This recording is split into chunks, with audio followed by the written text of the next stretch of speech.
Bismillahirrahmanirrahim. Assalamualaikum warahmatullahi wabarakatuh. Baik anak-anak, pada kesempatan kali ini kita akan membahas tentang transaksi yang ada pada kasus Dadung Collection.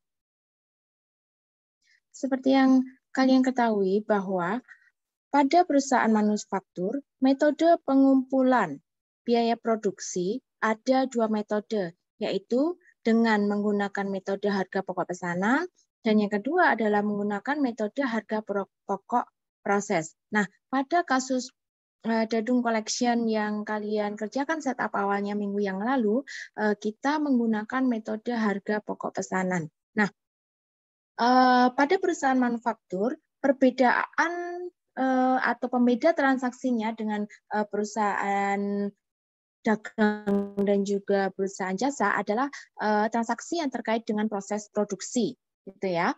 Nah, pada Dadung Collection ada totalnya ada 34 transaksi, yang mana transaksi-transaksi tersebut dikelompokkan menjadi transaksi yang berkaitan dengan pembelian, kemudian transaksi pembayaran utang, kemudian transaksi penjualan, kemudian transaksi pelunasan piutang, pengeluaran kas, penerimaan kas, dan juga transaksi yang berkaitan dengan proses produksi, yaitu penggunaan bahan baku, bahan penolong, dan juga biaya tenaga kerja langsung.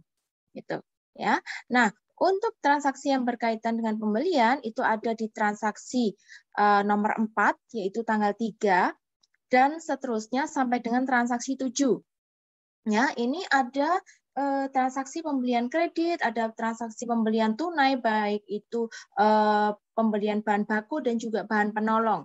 Dan ada transaksi retur pembelian atau pengembalian barang. Nah, pada transaksi tanggal 23, transaksi nomor 29 maksud saya, itu transaksi yang berkaitan dengan retur pembelian, di mana yang dikembalikan adalah bahan baku.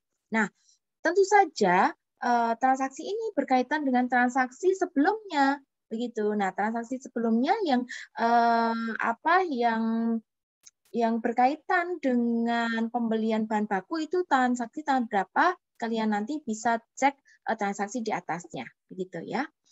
Kemudian transaksi selanjutnya adalah transaksi pembayaran utang, di mana transaksi tersebut terjadi pada tanggal 16, tanggal 18, dan tanggal 24. Selanjutnya adalah transaksi penjualan. Ada 9 transaksi totalnya.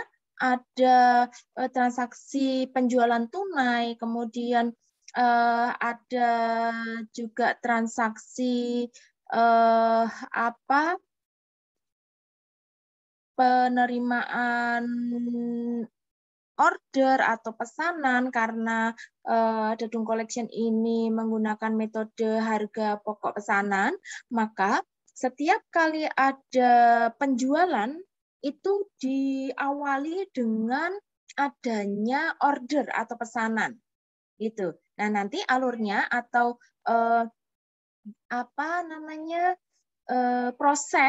prosesnya adalah ada order atau pesanan, kemudian setelah itu nanti disiapkan barang-barangnya atau bahan baku dan bahan penolongnya. Kalau bahan baku dan bahan penolong itu siap, berarti langsung disiapkan, tapi kalau tidak nanti ada pengadaan atau ada pembelian baik bahan baku maupun bahan penolong. Nah, setelah itu, setelah bahan baku dan bahan penolong siap, kemudian diadakan proses produksi.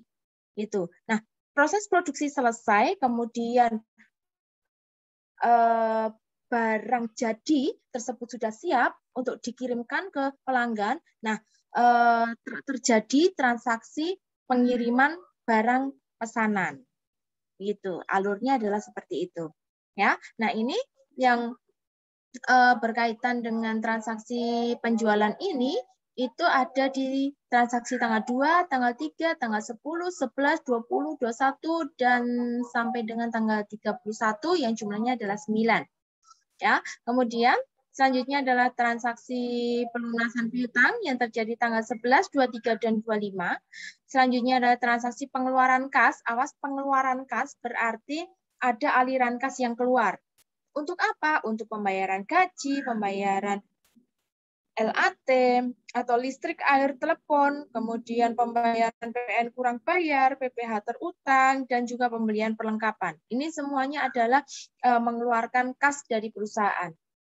Selanjutnya adalah penerimaan kas. Nah, kebetulan penerimaan kas ini terjadi karena ada pelunasan piutang dari karyawan. Begitu. Ya. Nah, kemudian transaksi selanjutnya adalah pengentrian penggunaan bahan baku, bahan penolong, dan tenaga kerja langsung. Nah, inilah transaksi yang berkaitan dengan proses produksi.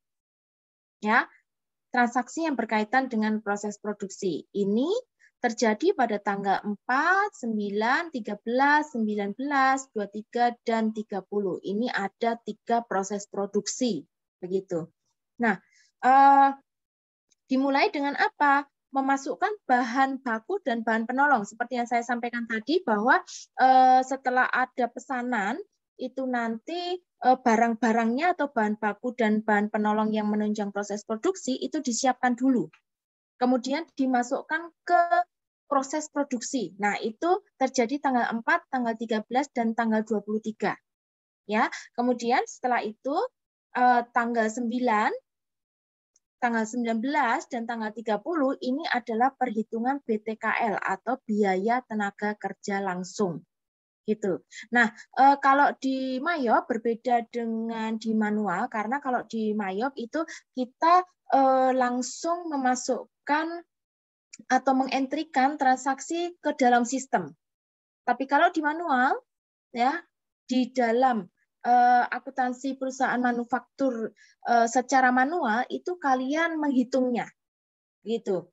Menghitung berapa proses produksinya, kemudian kalian harus menjurnalkannya, kemudian kalian harus kenal akun-akun yang terkait, dan seterusnya. Gitu. Tapi kalau di Mayop kita berbicara tentang sistem, jadi apa yang kalian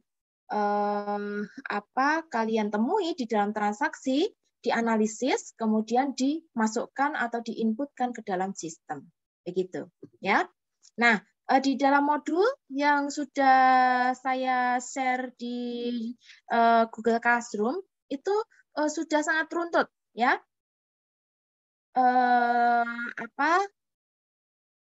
Modul tersebut membahas langkah-langkah penginputan atau pengentrian transaksi ada di mulai halaman 61. Penginputan transaksi. Transaksi 1, pembayaran utang dan upah karyawan bulan November. Awas, bulan November berarti bulan yang lalu. Kalau bulan yang lalu berarti itu adalah pembayaran utang. Maka penyelesaiannya dari Common Center, Banking, Spend Money. Nah, kemudian diinputkan. Ini inputannya. Nah, nanti isian di Mayopnya adalah seperti ini. Yang di kotak warna merah ini yang perlu kalian perhatikan atau yang dientrikan, gitu ya. Nah, sebelum direkap, direcord maksud saya, silakan dilihat jurnalnya terlebih dahulu. Nah, samakan jurnalnya dengan yang ada di modul, begitu. Kalau sudah sama, kemudian di oke dan direcordkan. Itu. Nah, transaksi yang ada di Dadung Collection itu keseluruhan sudah ada langkah-langkahnya di modul yang sudah kalian punyai. Hanya ada 2 transaksi yang berkaitan dengan pengembalian barang itu tidak ada di dalam modul. Nah, untuk kali ini saya akan bahas langkah-langkah atau transaksi yang tidak ada di dalam modul. Ini nanti akan saya bahas, dan juga saya akan membahas tentang transaksi yang berkaitan dengan proses produksi, gitu ya. Kalau yang lainnya, saya pikir di kelas 11 kemarin kalian sudah mempelajarinya tentang pembelian, kemudian tentang penjualan, tentang penerimaan kas, pengeluaran kas, itu langkahnya sama. Itu. Nah, kalau kalian terlupa langkah-langkahnya, kalian bisa mengikuti modul yang kalian punyai ini. Ini langkahnya sudah runtut. gitu ya. Nah, ini berarti saya stop dulu. Saya akan masuk ke dalam langkah ke atau transaksi ke-26. Ini. Transaksi ke-26 ini adalah transaksi pengembalian barang. Ya, pengembalian barang. Diterima pesanan dari toko, ini tanggal 25 ya. Tanggal 26-nya diterima kembali barang yang telah dikirim kepada toko jempol tertanggal 20 Desember 2012 dengan rincian sebagai berikut. Daging dengan panjang 10, harganya adalah 75.000 dan totalnya adalah 825 karena ada PPN-nya. Nah, langkahnya ini ada dua. Kalau terjadi retur, baik pembelian maupun penjualan sama langkahnya. Kalian harus menempuh dua langkah. Langkah yang pertama dari apa? Kalau ini adalah retur penjualan, maka langkahnya yang pertama adalah dari enter sales. Ya, Command Center, modulnya sales, menunya adalah enter sales. Kemudian isikan customer-nya, tanggalnya, kemudian jangan lupa teks inklusif ini dihilangkan centangnya. Kemudian berikan tanda negatif atau tanda minus di dalam shift atau kuantitasnya. Ini yang menunjukkan bahwa barang inilah yang dikembalikan. Ya, tanda minus ini mengindikasikan atau menandakan bahwa barang tersebut dikembalikan ke perusahaan. Nah, kemudian dilihat balance due ini ada tanda kurungnya. Nah, inilah nilai piutang yang dikurangkan. Jadi kalau ada pengembalian barang, secara otomatis piutangnya akan berkurang. Kalau itu dari transaksi kredit, ya, transaksinya secara kredit. Kalau transaksinya tunai, berarti perusahaan mengembalikan uang kepada konsumen. Gitu. Ya, kemudian dilihat jurnalnya. Setelah jurnalnya sudah betul. Nah, ini ya. Ada satu hal yang perlu kalian ketahui bahwa kalau di retur berarti ini di jurnal yang tertulis akun penjualan ini harusnya adalah retur penjualan. Ya, ini ada kesalahan di dalam modulnya. Ini harusnya adalah retur penjualan. Nah, langkahnya bagaimana untuk merubah ini menjadi retur penjualan? Caranya adalah pada item number ini ada panah kecil. Nah, ini di zoom atau diklik begitu. Ya, setelah nanti diklik nanti akan langsung masuk ke dalam inventory begitu, masuk ke dalam inventory. Setelah kalian masuk ke dalam inventory, kalian nanti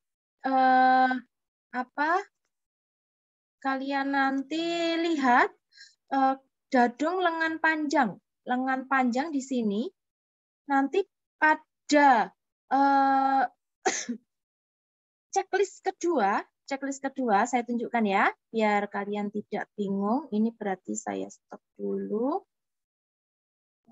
Saya masuk ke dalam Mayop. Nah, nanti kalau kalian sudah zoom panah kecil yang di item number tadi, nanti akan diarahkan ke sini.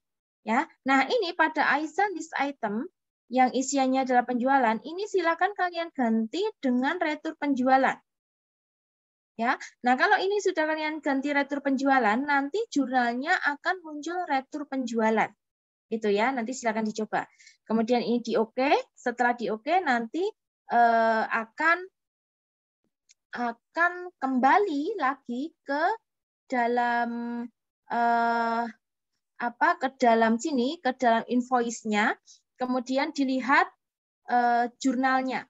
Dilihat jurnalnya. Ini kalau belum terganti sales retur berarti masih ada kesalahan. Tapi kalau sudah terganti sales retur atau retur penjualan berarti sudah betul. Kemudian kalian OK-kan. Begitu. Selanjutnya adalah langkah kedua. Ini masuknya ke sales register. Nah, sales register di sini jangan lupa diganti dulu angkanya, tanggalnya maksud saya. Pada tanggal di sini silakan kalian ganti sesuai dengan tanggal periodenya, sesuai dengan periodenya. Ya, nah tanggal ini masuknya kemana? Masuknya adalah ke all sales. Pada all sales di sini silakan kalian ganti date from date to-nya. Ya, setelah itu baru kalian menuju ke return and credit, ini nanti akan muncul transaksinya. Kemudian pilihlah tab apply to sell. Apply to sell karena transaksi ini adalah transaksi kredit, maka yang dikurangkan adalah piutangnya. Kalau pay refund ini adalah pengembalian uang ke konsumen, gitu ya. Kemudian isikan tanggalnya, ini tanggalnya. Klik pada transaksi yang akan diretur. Transaksinya adalah transaksi 20. Pada amount applied di sini diklik. Klik aja kemudian enter. Ya, kemudian tekan tab pada keyboard. Boleh. Tekan enter juga boleh. Gitu. Ya. Nah, sebelum ini lebih baik kamu lihat jurnalnya CTRL-R dari keyboard. Nanti akan muncul jurnal piutang pada piutang gitu. Kemudian oke dan direcordkan. Nah, ini transaksi nomor 27. Kemudian, transaksi selanjutnya yang tidak ada pada modul adalah transaksi nomor 29. Ini, yaitu retur pembelian. Dikembalikan barang berupa kain katun yang telah dibeli dari CV Sanubari. Langkahnya sama, ada 2. Dari enter purchase maksud saya, kemudian diisikan suppliernya, tanggalnya, teks musik hilangkan, kemudian pada bill di sini diberikan tanda negatif atau minus, kemudian dilihat pada balance due di sini harus tanda kurung. Setelah itu dilihat pada rekap jurnalnya. Nah, kalau di dalam retur pembelian ini tidak nampak akun returnya. Ya, yang nampak akun retur adalah di pengembalian penjualan, di retur penjualan. Kalau di retur pembelian ini langsung mengurangi persediaannya karena ini menggunakan metode perpetual gitu ya. Kemudian kalau sudah dilihat jurnalnya, oke, record. Kemudian langkah yang kedua adalah dari purchase register. Jangan lupa pada tanggalnya di sini all purchases, di sini ada date from date to, dirubah dulu tanggalnya biar nanti returnya muncul. Kalau returnya sudah muncul, kemudian pilih apply to purchase. Karena ini transaksinya transaksi kredit. Nah, akan muncul settle return and debit-nya. Kalau muncul diskon di sini, hilangkan diskonnya. Diklik kemudian del saja, di delete. Ya, kalau tidak muncul diskonnya, langsung klik amount applied, enterkan. Ya, nih. Kemudian dilihat jurnalnya CTRL-R, nanti akan muncul jurnalnya utang usaha pada utang usaha atau utang dagang pada utang dagang. Kemudian record. Nah, selesai. Gitu ya. Nah, ini 2 transaksi yang tidak ada di dalam modul, yang mana transaksi tersebut yang nanti akan kalian kerjakan secara berurutan. Ya, awas pengerjaannya secara berurutan. Jadi tidak boleh dikelompokkan seperti apa itu kalian mengerjakan misalkan transaksi pembelian dulu, kamu cek bukti transaksinya, yang pembelian yang mana diinputkan dulu, nggak boleh. Harus urut. Dari transaksi 1, 2, 3, dan seterusnya sampai dengan 34. Bu, kalau ada transaksi yang nggak bisa, gimana Bu? Boleh nggak di-skip atau dilompati dulu? Nggak boleh. Harus satu transaksi itu selesai dulu, baru ke transaksi selanjutnya. Gitu, karena itu nanti akan berpengaruh pada yang lainnya. Gitu ya. Nah, sekarang saya akan masuk ke dalam proses produksi, yang mana proses produksi ini sudah ada di modul kalian. Ya, ini tidak akan saya bahas satu persatu. Saya akan review yang ada di modul kalian. Transaksi tanggal berapa ya? Yang terkait tanggal 6. Tanggal 6. 5 ini. Nah, ini ya. Dimasukkan bahan baku serta bahan penolong berikut ini untuk proses produksi pembuatan 600 kaos dadung lengan pendek. Sebelumnya, mesti ada order atau pesanan 600 kaos dadung lengan pendek. Maka diadakan proses produksi ini. Caranya adalah dari menu inventory, adjust inventory, kemudian isikan atau inputkan data sesuai transaksi. Ini ya, tanggalnya, kemudian memonya, kemudian bahan-bahan yang digunakan, ini bahannya. Kain katun, benang, tinta sablon, ini bahan-bahan yang digunakan untuk proses produksi. Ya, jangan lupa diberikan tanda minus. Ini sudah ada keterangannya. Quantity, isikan jumlah kuantitas yang dipakai atau minus. Kenapa? Karena logikanya kalau perusahaan itu melakukan proses produksi, bahan baku dan bahan penolong yang digunakan untuk proses produksi itu berkurang. Perusahaan mengeluarkan inventory tersebut untuk digunakan proses produksi. Berarti persediaan yang ada di perusahaan, baik bahan baku maupun bahan penolong, itu berkurang. Kalau berkurang berarti di minus. Gitu ya. Kemudian, unit cost otomatis akan diisikan. Harga pokok rata-rata per unit setiap bahan yang digunakan. Aman akan menghitung perkalian antara kuantitas dan unit cost. Dengan unit cost. Berarti auto langsung terisi. Account, pilih nama biaya dalam proses yang sesuai dengan kelompok bahan yang digunakan tersebut. Nah, jangan lupa pada account di sini pilihlah biaya dalam proses. Kenapa akunnya biaya dalam proses? Karena kita melakukan proses produksi, maka akun yang berpengaruh atau yang terlibat atau yang terkait adalah biaya dalam proses. Kemudian dilihat jurnalnya. Jurnalnya adalah biaya dalam proses pada persediaan bahan baku dan bahan penolong. Nah, ini persediaan bahan baku dan bahan penolong ada di sebelah kredit. Itu artinya terkurangi dari stok yang ada di perusahaan. Gitu ya. Kemudian oke dan record. Nah, yang terkait dengan transaksi tersebut adalah transaksi tanggal 9. Transaksi 9 maksud saya. Kita cari transaksi 9. Ini dia. Diperhitungkan biaya tenaga kerja produksi untuk membuat 600 kaos dadung lengan pendek sebesar itu. Pembayaran upahnya akan diakumulasi dan dibayar secara bulanan pada bulan berikutnya. Awas, pada bulan berikutnya. Berarti ini belum ada pengeluaran untuk upah, untuk pembayaran upah. Maka kalau belum dibayar berarti menimbulkan utang. Setelah dicatat sebagai biaya tenaga kerja langsung, kemudian nilai tersebut dikonversi dan diakui sebagai biaya dalam proses. Nah, ini. Berarti pada saat